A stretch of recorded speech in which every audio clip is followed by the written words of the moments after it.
My husband and I are both workaholics. We only meet in the morning and at night, sometimes too tired to even talk. We're both understanding though. Sometimes we go on casual date nights, maybe once or twice a month. We planned another date night just this morning. Dear, I recently saw this new steakhouse near the park. Is it possible for us to eat there at maybe 9 p.m. tonight? It's a weekend after all. Sure, dear, that sounds good, he replied as he got his jacket from the coat hanger. I'm gonna go ahead, dear. Love you. As for me, I left about 15 minutes later, so I packed my things and left for work. Night came, and I came home from work. As usual, I was tired. I sat down for a few minutes, looking at social media, too tired to even stand up. All of a sudden, my husband called out from the kitchen. Hi dear, you just got home from work? I was startled. I didn't know he had already gotten home before me. There was a partition separating the living room and the kitchen. Dear, you surprised me. Yeah, I just got home. Then he asked, another tiring day? I answered with a hesitant tone. Yeah, it's all good though. I had finally gathered some energy to stand up, so I did, planning to get dressed for our dinner date. I'm just gonna go upstairs to get changed. But what he said in response sent chills down my spine. In the first place, a lot of things seemed to be out of place. Why was I surprised he was home? Why was he talking so much even after a tiring day? Why haven't I seen him at all? He asked, what do you want for dinner? He doesn't even know we planned a dinner date for tonight. Now I know why I was surprised. Now I know why I was surprised the first time when I looked at the coat hanger. His jacket wasn't there. I immediately felt uneasy as we talked. I felt something was off. My blood ran cold as the realization hit me. That person is not my husband. I ran upstairs as fast as I could, towards the bedroom, locked the door, then immediately called my husband. He answered and heard the panic in my voice. Dear, what's the matter? I said, I need you here. Someone is inside our home, and I don't know what to do. I'm shaking all over my body as I stay on guard at the door. Okay, I'm on my way home. Wherever you are, don't go out of there and find some kind of weapon to defend yourself. I'll be there shortly. Don't put the phone down. I did what he asked of me. Then suddenly, it asked me again. Honey, I asked you what you want for dinner. Suddenly, I heard footsteps coming from upstairs. Then, silence.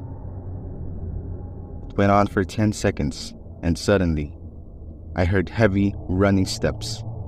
I jumped from shock, holding what seemed to be a pen that I got from our desk. Then knocking. Fast and heavy knocking, as if it was trying to break the door open.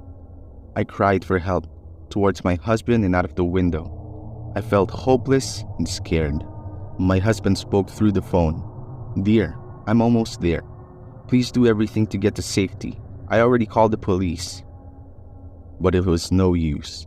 I felt numb after what seemed like hours of screaming. Then I heard my husband's car from outside the window. Then the entity stopped. After that, all I can remember were police cars outside and my husband holding me in his arms. I didn't go to work for 2 months after the incident because of the trauma. My husband made sure I was safe as I could be in those 2 months. But even with that, a lot of questions were still left unanswered. What was that thing? Why did it impersonate my husband? Will it ever come back again?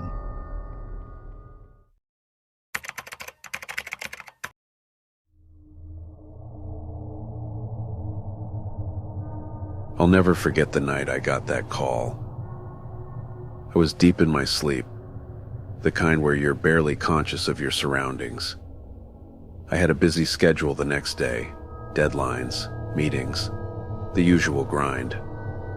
So when my phone rang at exactly 3:33 a.m., I barely even looked at it. Just some spam caller, I thought. But the thing is, it didn't stop ringing. I rolled over groggy and answered. The voice on the other end wasn't one I was expecting. It was rough, like someone who'd smoked their entire life, and barely a whisper. But what got to me wasn't how it sounded. It was who it sounded like. Listen to me. Don't go to work today. Trust me. My blood went cold. The voice, it was my own. But it was older, worn out, like a version of me from the future trying to warn me. I opened my mouth to respond, but before I could get a word out, the call dropped. For a second, I thought I was dreaming. But the more I thought about it, the more I realized I couldn't just ignore it. I went through my day like I usually would, but those words kept echoing in my head. Don't go to work today. And against my better judgment, I called in sick. Nothing happened. The day went on like any other. No explosion, no disaster. I started to convince myself it had just been some weird prank, a figment of my tired mind playing tricks on me. But then the news broke. A gas leak had exploded in my office building. Several of my coworkers were hurt. A few didn't make it out. I felt like I'd dodged a bullet. But as I sat there, watching the coverage on TV, I couldn't shake the feeling that that I had warned me. And that thought terrified me. Days went by. I tried to put it out of my mind. But then exactly 2 weeks later, the phone rang again. 3:33 a.m. again. Same voice. But this time it was different. Panic. Desperation. It's you. You're not safe. They're coming tonight. Don't answer the door. My skin turned ice cold. I didn't even move. My mind was racing, trying to make sense of what was happening. The voice was me, but it wasn't. I couldn't bring myself to hang up. The line went dead before I could speak. I spent the entire night wide awake, waiting for something, anything. The silence was unbearable. And then, just as the sun was about to rise, there was a knock at my door. I nearly jumped out of my skin. I crept to the peephole, my heart racing, and looked outside. Nothing. No one. Just the dark hallway. I don't know why, but I slept with one eye open for the next few nights. The tension was building, and sure enough, exactly 1 week later, the phone rang again at 3:33 a.m. This time the voice was different, raspy, exhausted. Don't go to the park tomorrow. They'll be watching you. I could feel the weight of every word, but the voice sounded almost like it was dying. Like whatever this thing was, it didn't have much time left. Against every instinct I had, I decided to ignore the warning. I went to the park the next day. I told myself I was being paranoid. But as I walked, I couldn't shake the feeling that I was being watched. And then I saw them. A group of people, dressed in dark coats. Their eyes were fixed on me, unmoving, like they knew exactly who I was and exactly where I'd be. It wasn't normal. They weren't just looking. They were waiting. I ran. That night I had nightmares. I could still see their eyes. Cold, empty, watching me. Always watching. 2 days later, 3:33 a.m. came again. The voice. This time it was furious. Why didn't you listen? I told you not to go. Now they've found you. They're closer than ever. I was frozen. Every warning had come true. Each time I'd ignored it. But this time, I knew it was real. Whatever was happening, it was happening fast. And then, things got worse. The figures, the ones from the park, started appearing everywhere.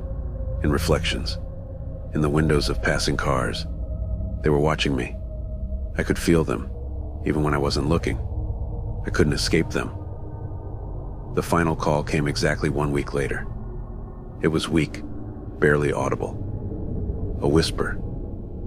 "This is your last warning. You can't escape them. But maybe I can save you one last time." I begged into the phone, desperate. But there was nothing. Just silence. Then a faint click. And then, before the line went dead, I heard something that made my blood run cold. "Remember, they're not human." That was it. No more calls. No more warnings. But I'm still haunted by them. The phone rings every night at 3:33 a.m., but I can't bring myself to answer it anymore. I hear it, loud and clear, waiting for me. It's like something on the other side knows I've run out of time, and there's nowhere left to hide.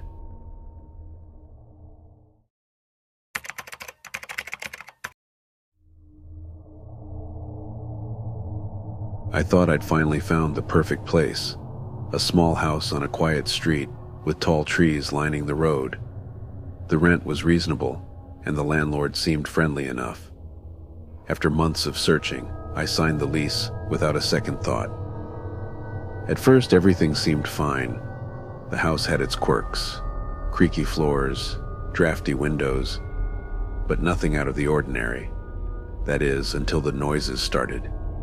It began with soft footsteps at night. I brushed it off, thinking the house was just settling. But as the days passed, the noises grew louder, scratching, heavy thuds like someone walking around upstairs. I couldn't ignore it anymore. One night, unable to sleep, I decided to investigate. I moved furniture, tapped on walls, but everything seemed normal, until I reached the stairs. That's when I noticed something strange. A faint latch, hidden where the stairs met the wall. It was almost impossible to see unless you were looking for it. I hesitated, my heart racing. But curiosity got the best of me. I pulled the latch open, revealing a narrow staircase leading down into total darkness. I grabbed a flashlight and descended, my breath shallow as the cold air hit me. The smell was foul, like something decaying. At the bottom, I shone my light around. The room was small, barely enough to stand in. The walls were covered in strange symbols, sharp, jagged carvings that seemed almost alive. And the furniture, old decaying chairs and tables, had straps tied to them, rusted tools scattered across the floor. The air was thick with dust and abandonment. But then I saw it. A newspaper clipping, yellowed with age, pinned to the wall. The headline read, "Local asylum closed after mysterious disappearances." My mind raced. The house had been built years after the asylum closed, but something didn't add up. I dug deeper, searching for more information. It turned out, the house wasn't just built on top of the asylum. It was built over its secret underground wing, where illegal experiments were conducted. The more I learned, the worse it got. The room I'd found wasn't just some forgotten part of the house. It was still being used. The experiments had never stopped. The people who had once run the asylum, they had never truly left.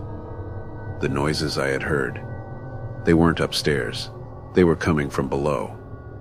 Hidden people still conducting their twisted work in the basement moved through the house at night. The heavy footsteps, the scratching, the thuds. It was them. But how could they stay hidden? The house had been rented out continuously, and I'd seen no signs of anyone living there. I started putting the pieces together. The house was often unavailable for maintenance, with long gaps between tenants. It was during these times that the people conducting the experiments would return, using the house to continue their work. One night I called the police. I told them everything: the noises, the hidden room, the history of the asylum. I was sure they'd find something. But when they arrived, they found nothing. No signs of the people, no tools, no strange equipment. The house appeared empty, abandoned. The officers dismissed it as an old building settling. But I knew what I heard. I knew what I saw. They were still down there, hiding in plain sight, waiting for the next person to stumble across their dark secret. The house had become their refuge, and I had unknowingly become their next victim. But I wasn't going to be the last. The house was still out there, and sooner or later, someone else would rent it. Someone else would uncover the latch, step into that basement, and become part of their twisted experiments. And when that happens, the cycle will begin again.